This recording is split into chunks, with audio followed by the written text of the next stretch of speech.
Wankhede stadium कहते इसे बनने में सिर्फ 13 महीने लगे थे, लेकिन क्या कभी सोचा है कि उन 13 महीनों में उस मिट्टी के नीचे कुछ ऐसा दफन हो गया जो अब बाहर आना चाहता है।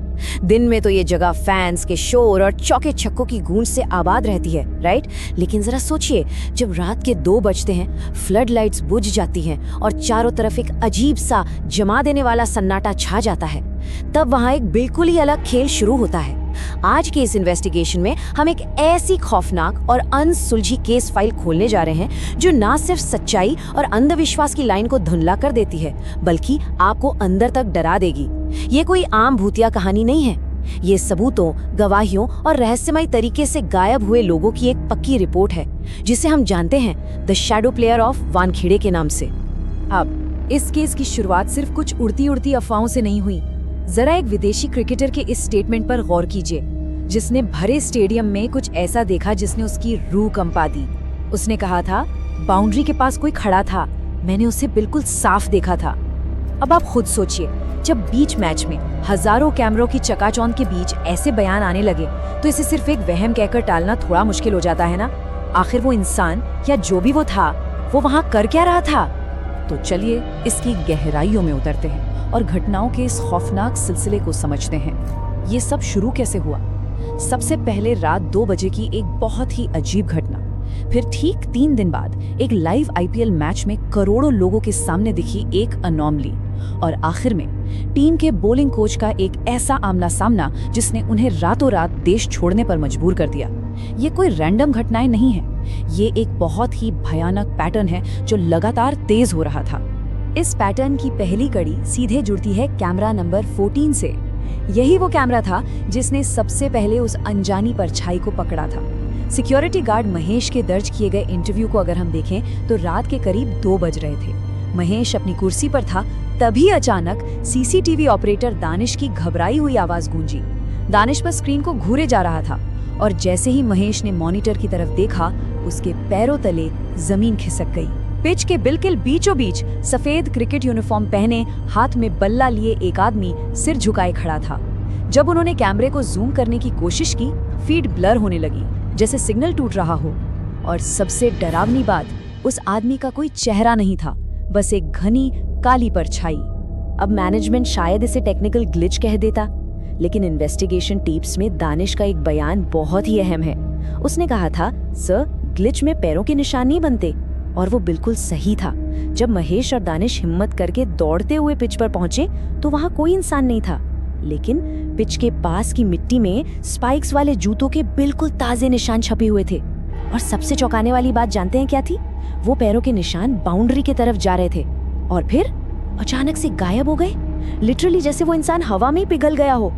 इस घटना के ठीक 3 दिन बाद लाइव आईपीएल मैच चल रहा था। स्टेडियम दर्शकों से खचाखच भरा हुआ था।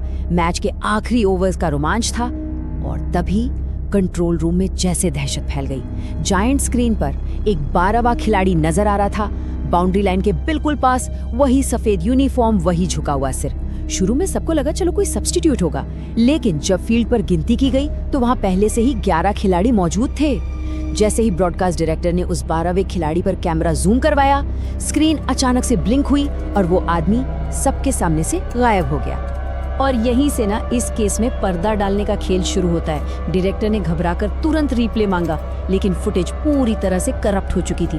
उसमें विजुअल्स के नाम पर कुछ नहीं था, सिर्फ एक कान फाड़ देने वाली स्टैटिक नॉइज रिकॉर्ड हुई थी। मैनेजमेंट ने बड़ी चालाकी से इस पूरे मामले को एक टेक्निकल इशू का टैग दिया और रफा दफा कर दिया, लेकिन सच्चाई तो कुछ और ही थी। इसके तुरंत बाद लेट नाइट प्रैक्टिस में खिलाड़ियों को खाली नेट से गेंद लगने की आवाजें आने लगी, बिना किसी के छुए स्कोरबोर्ड चालू होने लगे। कुछ तो बहुत गलत हो रहा था। चलिए इस कहानी के सबसे खौफनाक हिस्से की तरफ बढ़ते हैं, द फेसलेस बैट्समैन। हुआ ये कि टीम के बॉलिंग कोच ने देर रात प्रैक्टिस पिच पर किसी को बड़े ही शानदार तरीके से हर गेंद को डिफेंड करते हुए देखा। उन्हें लगा भाई कोई डेडिकेटेड खिलाड़ी है, एक्स्ट्रा प्रैक्टिस कर रहा है। वो थोड़े गुस्से में उसके पास गए और पूछा, कौन हो तुम? उस आदमी ने बहुत ही धीरे से अपना सर उठाया और कोच वहीं के वहीं जम गए, क्योंकि उस आदमी का कोई चेहरा था ही नहीं, वहाँ सिर्फ एक गहरा काला अंधेरा था। ये शायद दुनिया का इकलौता ऐसा मामला होगा जहाँ एक कोच किसी खिलाड़ी की परफेक्ट टेक्निक देखकर इतना डर गया कि उसने अगले ही दिन अपना कॉन्ट्रैक्ट तोड़ा और हमेशा के लिए देश छोड़कर चला गया। Section the 2008 archive discovery. अब द फेसलेस बैट्समैन की अफवाहें तो आग की तरह फैल रही थी। कोई भूत कह रहा था, कोई पुरानी कब्रगाह का श्राप, लेकिन अपना सीसीटीवी ऑपरेटर दानिश वो हार मानने वालों में से नहीं था। उसने पुराने आर्काइव्स खंगालने का फैसला किया और तभी उसके हाथ लगी 18 अप्रैल 2008 की एक पुराने फाइल, आईपीएल का बिल्कुल पहला सीजन। और यकीन मानिए, यहीं से इस पूरे केस का सबसे बड़ा मोटिव निकलकर सामने आता है। और ये बेहतरीन तरीके से दिखाता है कि कैसे ऑफिशियल पुलिस रिपोर्ट और एक परिवार के दावे बिल्कुल ऑपोजिट थे। 2008 की उस फुटेज में आरव मल्होत्रा नाम का एक बहुत ही टैलेंटेड लोकल क्रिकेटर प्रैक्टिस कर रहा था, बदकिस्मती से जिसका आईपीएल सिलेक्शन आखिरी मोमेंट पे रिजेक्ट हो गया था। अगली सुबह क्या हुआ? स्टेडियम के बाहर आरव की लाश मिली। पुलिस ने फटाफट फाइल बंद की और इसे सुसाइड डिक्लेयर कर दिया। लेकिन आरव का परिवार, वो चीख चीख कर कह रहे थे कि वो क्रिकेट को अपनी जान से भी ज्यादा प्यार करता था, वो कभी हार मानकर सुसाइड कर ही नहीं सकता। जब दानिश ने उस 2008 वाली फुटेज को ध्यान से प्ले किया तो स्क्रीन पर टाइमर चल रहा था, 3:07। रात के ठीक 3:07 पर कैमरे की फ्लड लाइट्स ब्लिंक करने लगी, वीडियो ग्लिच होने लगा और आरव अचानक से पिच के बीचों बीच जम गया, जैसे उसने अपने ठीक सामने किसी को देख लिया हो। और वीडियो ब्लैकआउट होने से जस्ट 1 सेकंड पहले जब फ्रेम फ्रीज हुआ तो आरव के ठीक पीछे एक बेहद लंबा आदमी खड़ा था, सफेद यूनिफॉर्म में। जी हाँ, बिल्कुल वही शैडो प्लेयर। और उसके बाद वीडियो हमेशा के लिए blackout. The night of investigation. ये वो रात थी जब दानिश और महेश ने तय कर लिया कि आज इस रहस्य का पर्दाफाश करके ही रहेंगे। अगले मैच से ठीक पहले वाली रात वो दोनों जानबूझकर स्टेडियम के कंट्रोल रूम में रुके। पूरे वानखेड़े स्टेडियम की बत्तियां बुझी हुई थीं, चारों तरफ घनघोर अंधेरा था, सिवाय उन सीसीटीवी स्क्रीन्स की मध्यम रोशनी के। घड़ी में बज रहे थे रात के 2:43 और तभी बूम, कैमरा नंबर 14 ब्लिंक हुआ। मॉनिटर पर पिच के बिल्कुल बीच में वही शैडो प्लेयर फिर से खड़ा था, लेकिन इस बार ना एक बहुत बड़ी गड़बड़ थी। इस बार वो नीचे नहीं देख रहा था, वो सीधे कैमरे के लेंस में घूर रहा था। खौफ अपनी जगह था, लेकिन महेश और दानिश ने अपनी टॉर्च उठाई, सेफ्टी रूम छोड़ा और सीधे उस पिच की तरफ निकल पड़े। अब जैसे जैसे वो पिच के करीब पहुंच रहे थे, माहौल में एक बहुत ही अजीब, जमा देने वाला बदलाव आने लगा। टेम्परेचर अचानक से बहुत नीचे गिर गया, हवा जैसे बिल्कुल थम सी गई और स्टेडियम के जो बड़े बड़े स्पीकर्स थे ना, उनमें से एक बहुत ही खौफनाक स्टैटिक आवाज गूंजने लगी, डिश। और तभी उस भयानक सन्नाटे को चीरते हुए एक जोरदार आवाज आई, ठक। उस परछाई ने हवा में अपना बल्ला घुमाया था और किसी ना दिखने वाली गेंद को हिट किया था। वो ठक की आवाज पूरे खाली स्टेडियम में गूंज गई। महेश का जो आखिरी रिकॉर्डेड बयान पुलिस के पास है, उसके मुताबिक उसका पूरा शरीर कांपने लगा था। उसने दानिश से फुसफुसाते हुए कहा, भाई ये इंसान नहीं है। और उसी पल उस शैडो प्लेयर ने बहुत ही धीरे से अपना चेहरा उनकी तरफ घुमाया।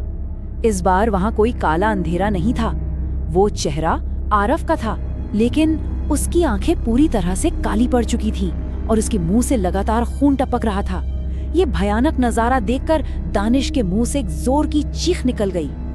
उस खौफनाक एंटिटी ने उन दोनों की तरफ देखा और एक बहुत ही अजीब, खोखली सी आवाज में कहा, सिलेक्शन अभी बाकी है।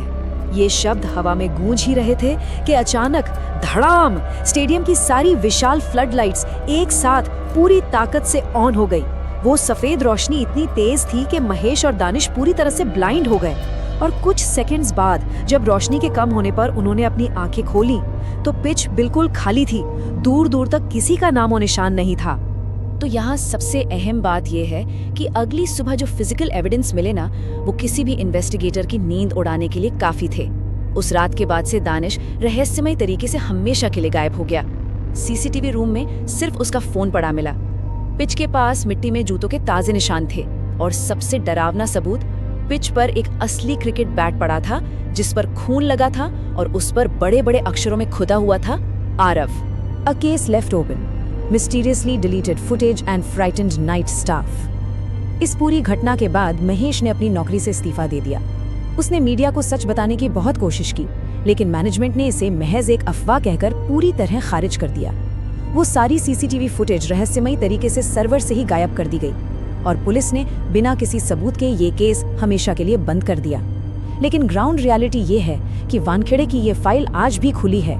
आज भी जो गार्ड्स और कैमरामैन नाइट शिफ्ट करते हैं वो दबी जुबान में दावा करते हैं कि रात में वो बारवा खिलाड़ियों ने प्रैक्टिस करता हुआ दिखाई देता है, कभी बाउंड्री लाइन पर तो कभी जाइंट स्क्रीन के रिफ्लेक्शन में। हम अक्सर यही सोचते हैं ना कि खेल का मैदान सिर्फ जीत और हार का गवाह होता है, लेकिन वानखेड़े की उस पिच पर कुछ ऐसा है जो कभी खत्म ही नहीं हुआ।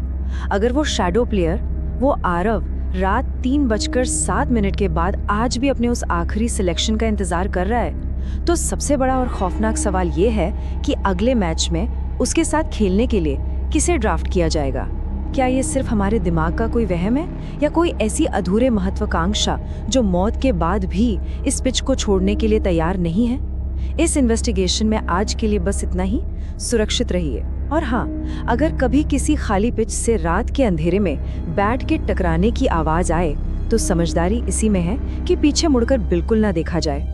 अगर आपको भी ऐसी रहस्यमयी, डरावनी और दिमाग हिला देने वाली कहानियां पसंद हैं, तो अभी हमारे चैनल मिस्ट्री स्टोरीज को सब्सक्राइब कर दीजिए, क्योंकि यहाँ हर रात एक नया रहस्य आपका इंतजार करता है।